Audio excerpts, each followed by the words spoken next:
What is the nature of the injury that you suffer? When the other car hit me, my head flew back and I broke the back of my neck. Then my head flew forward and turned my steering wheel and put a whole thing in it, and I hit my head. And according to MRIs that I've seen, the front part of my head, I don't know how much of it is pretty much dead, and there's spots in the back of my head. Because I get an MRI about once a year.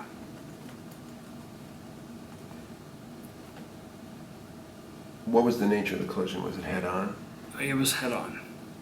The other car crossed the center lane? It crossed the center lane. We really don't know why or how.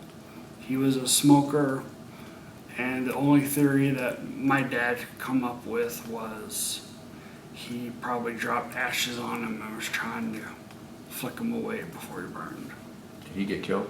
No, he didn't. The only person that got hurt was me. Were there other people in the car? There was a lady in my car, and he was alone. Hit the, would have been you were driving, Mm-hmm. so it hit the corner, the driver's corner of the front end. Actually, with the girl I had in my car passenger, I kind of angled my car to where I took the total brunt of the hit.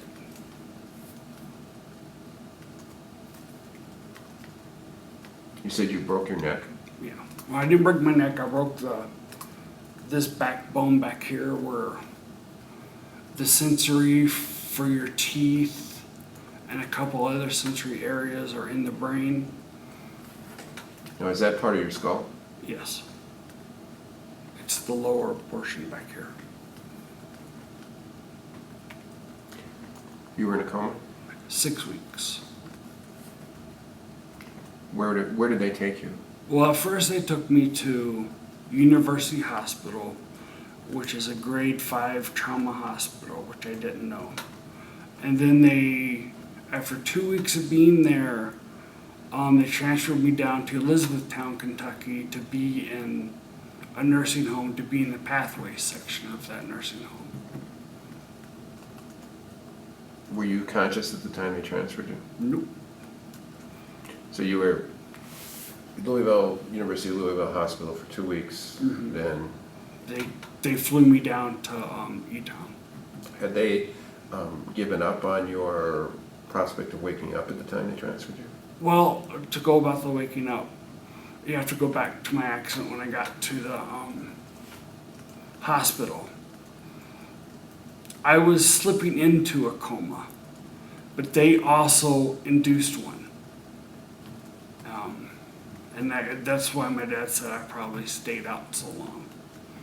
If they would let me go into my own coma, I probably would have been up in about 2 or 3 weeks. Now, did you have what they call a lucid interview? Interval? Were you actually awake and communicating for a short period of time after the accident? No. There's I don't know, I think it's called a Glasgowometer or something. They use it when you first come into the hospital for a serious car accident like I was in. It goes from 1, you're dead, 15, you're conscious. I got a 3.